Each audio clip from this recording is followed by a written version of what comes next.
I asked God why He made me too sensitive, and He promised me that it wasn't a mistake. He told me He purposely made me delicate, not so that I could shatter easily, not so that I could be frail, not so that I could be told I'm too soft whenever someone tries to touch me. It was so I could know of the gentle beauty in living. And in my tenderness, I can love in a way the world may not know of yet. My compassion has the power to speak raging waves to calmness, and I can appreciate the little things He created that go unnoticed. There is something special in being fragile, and it has nothing to do with weakness, and everything to do with strength. Being sensitive is a gift, he answered, and I shouldn't be ashamed of it. Your story is about to change so epically. 2025 is going to make your heart and head spin. All the time and effort you put into mastering yourself is about to satisfyingly pay off. The way your journey has been set up is a pure work of art. This next breakthrough is going to confirm that. Every ounce of magic in you is about to triple in size. Take a second to enjoy the present moment. It won't be this way for much longer. You're approaching the final steps of the tunnel, but you're slowly realizing that the light you were chasing at the end of it always stemmed from within you. Be at peace. 2025 is going to leave a permanent smile on your face and a lifetime of joy in your soul. The hardest thing I've learned this year is that you can't make some communicate and work things out. You can't beg for someone to see that you are swarth fighting and stand by that knee. Never disrespect yourself by begging anybody for hair mini none. You will never have to ask the right person, he attention, time, respect, loyalty, and love, because you're worth and you deserve. Someone can't see the value in giving you that. Don't try to convince them. When you finally realize that some seer's behavior has more to do with their internal struggle than it ever did with you, Sirs Grace Yisab naturally earn detachment as well. Maybe it's true that people get bored of you when you show them too much love. If they want to talk to you, they would. If they want to be with you, they would. If they want to make things work, they would. Don't ever let things bean-sided. It's not healthy for fair. For don't put me away, then act the I gave up on you. Your new life is going to cost you your old one. It's going to cost you your comfort zone and your sense of direction. It's going to cost you relationships and friends. It's going to cost you being liked and understood. It doesn't matter. The people who are meant for you are going to meet you on the other side. You're going to build a new comfort zone around the things that actually move you forward. Instead of being liked, you're going to be loved. Instead of being understood, you're going to be seen. All you're going to lose is what was built for a person you no longer are. Let it go. I hate what we are now. Strangers with memories. I hate that no matter what my head thinks, my heart still wants you. I hate that I'm not what you want. I hate that your arms felt like home. I hate that I can't forget the taste and feel of your lips. I hate that I feel you played me and I wasn't as important to you as you were to me. I'll hate that when I close my eyes, I relive our moments together. I hate that no matter how hard I try, I can't stop missing you. I hate that I'm hurting and you seem fine. I hate that songs remind me of you. Hate that when I'm laying in bed with my husband and all I want and think about is you. I hate that I cry in the shower every day wishing things were different. I hate that I still feel your touch, your hands on my body, on my neck and my face and in my hair. I hate that I can't ever be with you. I hate that I can't be the one to make you happy. I hate that someone else has your heart, gets your touch and kisses. Hate the fact that you came into my life so quickly, but left just as fast. I hate that I feel manipulated and hurt, but I would forgive you and take you back in an instant. I hate that you were everything that I didn't know I needed. I hate that I can't forget how silly you reacted physically to my presence. I hate that you are still my choice even if I'm not yours. I hate that I crave every side of you. I hate that I think of our intimate times and the passion and connection and instantly get tuned on. I hate that I still put my hand on my shoulder where you kissed me and told me it was saved for later. I hate that I feel so hard for you. I hate that I can't forget the way you looked at me and studied my face like I was the most beautiful woman you have ever seen. I hate that you fit into my heart so easily without even trying. I hate that I miss my best friend. I hate that you aren't mine to love, to kiss, to hold, to laugh with. I hate that we never had moments that I dreamt of. I hate that I still hope and wish for a future with you. But most of all, I hate that I want to hate you, but I can't, because I love you and always will. This message is meant for you. I know recently you have been feeling lost. You have asked the universe and your inner self for guidance and help, asking, what is meant for me? And, is this all that is meant for me? This message is here to remind you that your higher self hasn't given up on you or your dreams. Your time is coming, so are your blessings. Just don't give up now, especially not in frustration or fear. This is a reminder to center yourself now in feelings of love, peace, and appreciation, and to focus upon your own path. Choose you, let others be, refocus, trust, have faith, and detach. Go with the flow. It's time to take action, knowing your worth, power, and purpose. No more holding yourself back. Take risks. Be you authentically. You can do this. The soul is seen as the essence of a person's true self. It's believed by some to have the ability to detach or distance itself from the physical body in order to preserve its purity.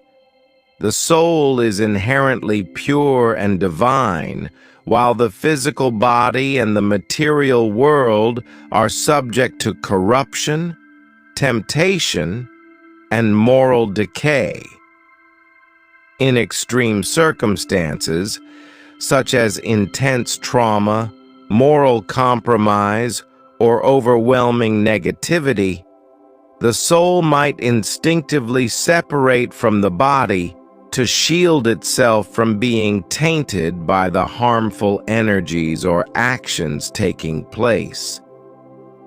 This separation can manifest as a form of spiritual dissociation, where the body might continue to function, but the soul withdraws to avoid the stain of actions or experiences that could diminish its integrity.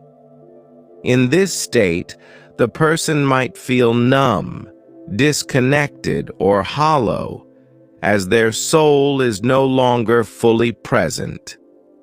The soul's departure is not necessarily permanent, but rather a protective mechanism to avoid being dragged into darkness.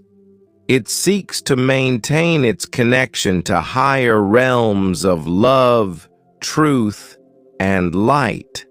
And only when the individual is ready to return to a path of moral and spiritual alignment might the soul reintegrate fully with the body. Power of visualization. If you are intelligent enough, if you are aware enough, you can recast your image, a totally new image, whichever way you really want it. It is possible. But you should be willing to leave the old one. This is not pretension. Instead of acting unconsciously, you act consciously. You can create that kind of image which supports you best, that kind of image which creates maximum harmony around you, that kind of image which has least friction, Sadhguru divine timing. Everything that happens in life is perfectly aligned by a divine force. Once you start believing in that higher power, you realize that control is an illusion. This does not mean that you don't take any action and just sit on your couch all day long.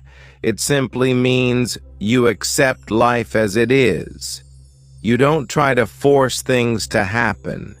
You don't flow against the current of the river, you flow with the river. You start living life effortlessly with awareness of each moment because you realize everything is connected. There may be some things that may feel really bad right now, but in the future, you realize those bad times made you a strong person. So trust the divine timing of life. Nothing is a coincidence in this universe. Everything is aligned and connected. Our deepest fear is not that we are inadequate. Our deepest fear is that we are powerful beyond measure. It is our light, not our darkness, that most frightens us. We ask ourselves, who am I to be brilliant, gorgeous, talented, fabulous? Actually, who are you not to be? You are a child of God. Your playing small does not serve the world. There is nothing enlightened about shrinking so that other people won't feel insecure around you. We are all meant to shine as children do. We were born to make manifest the glory of God that is within us. It's not just in some of us. It's in everyone. And as we let our own light shine, we unconsciously give other people permission to do the same.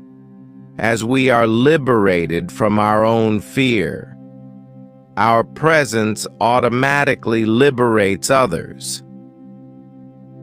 A true power couple shares a balance of strengths that support each other in ways most can't even imagine. In this type of dynamic, the feminine energy is often the master of the spiritual realm, obtaining intuition and insight that reaches beyond the physical world. She sees what others miss, protecting and guiding her partner within the unseen aspects of life, interpreting signs, sensing energies, and connecting deeply with the mysteries of the soul.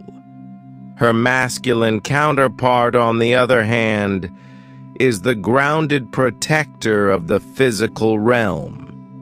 He uses his strength and keen awareness to shield her from any dangers she may not perceive in the tangible world. This masculine energy is deeply rooted in the here and now, alert to potential threats and obstacles, and fiercely committed to keeping her safe.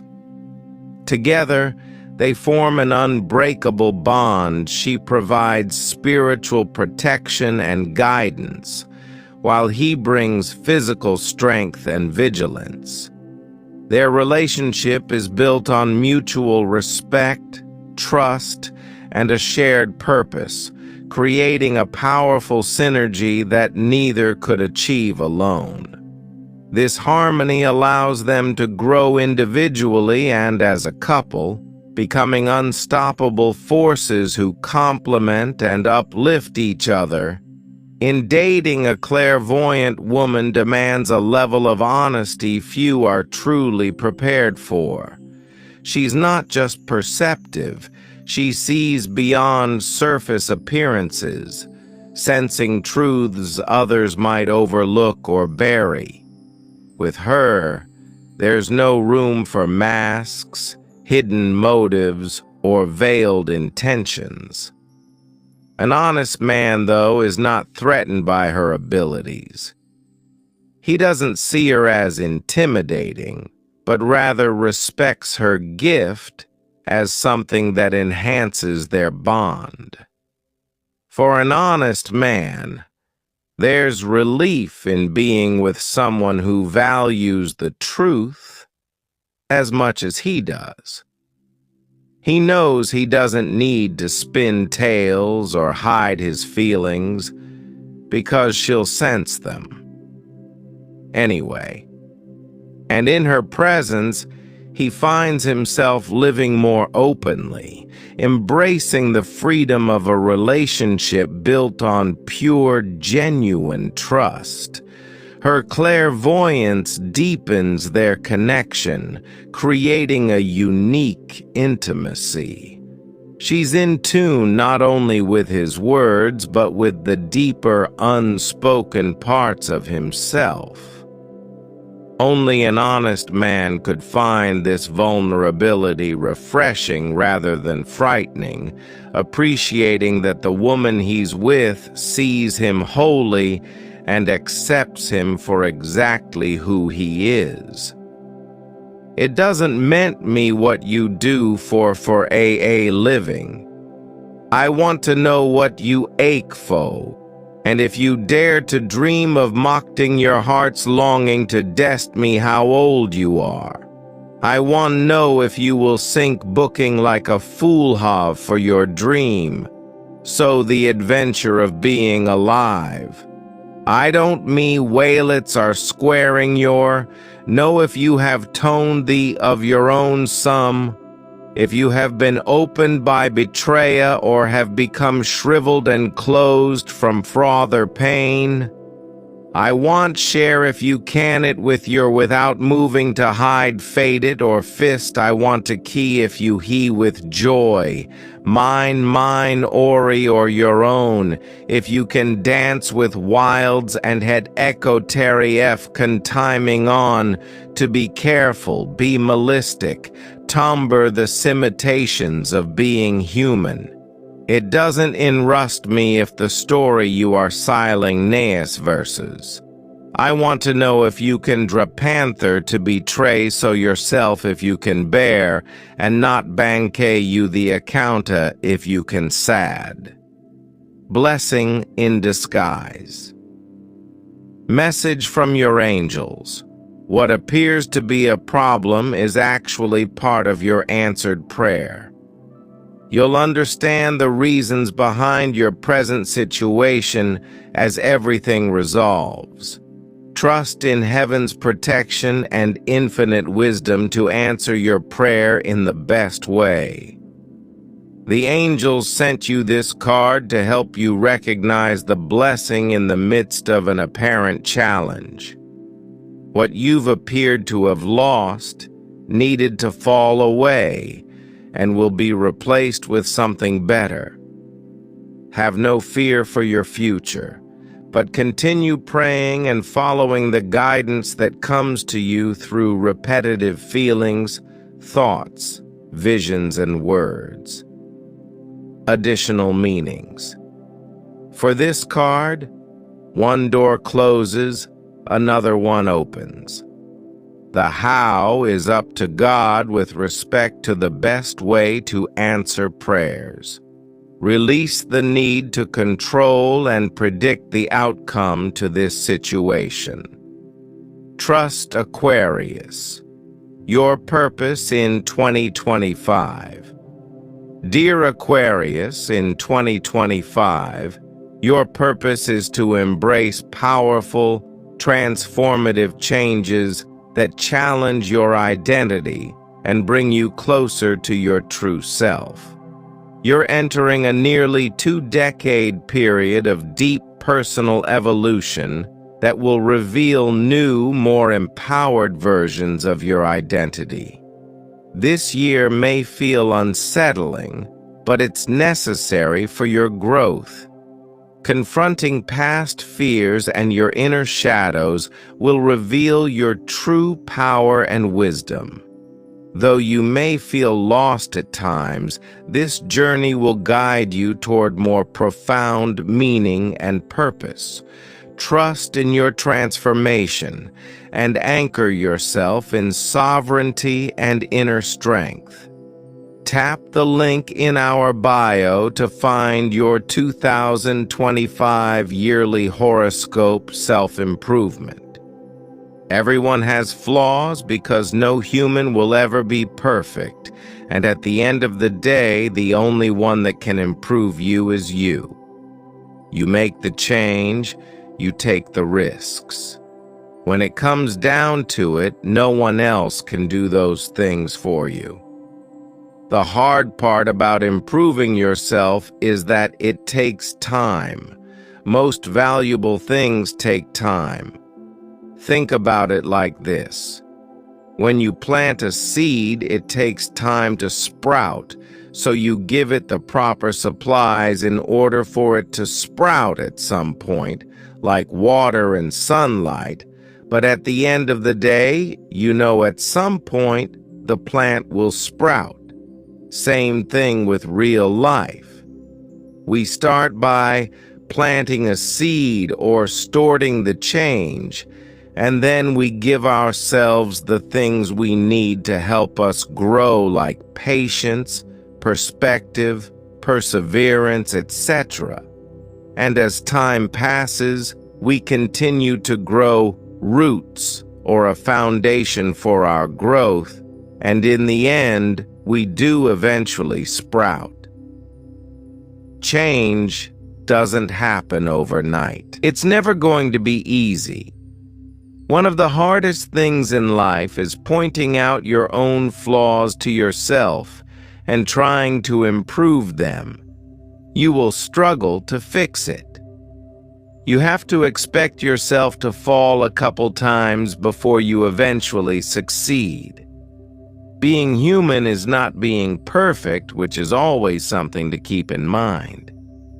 But do the best you can to be the best you can, and do it for yourself. There will be people in the world that just don't like things about you, but that's reality. Do it because you want to. Don't do it for them.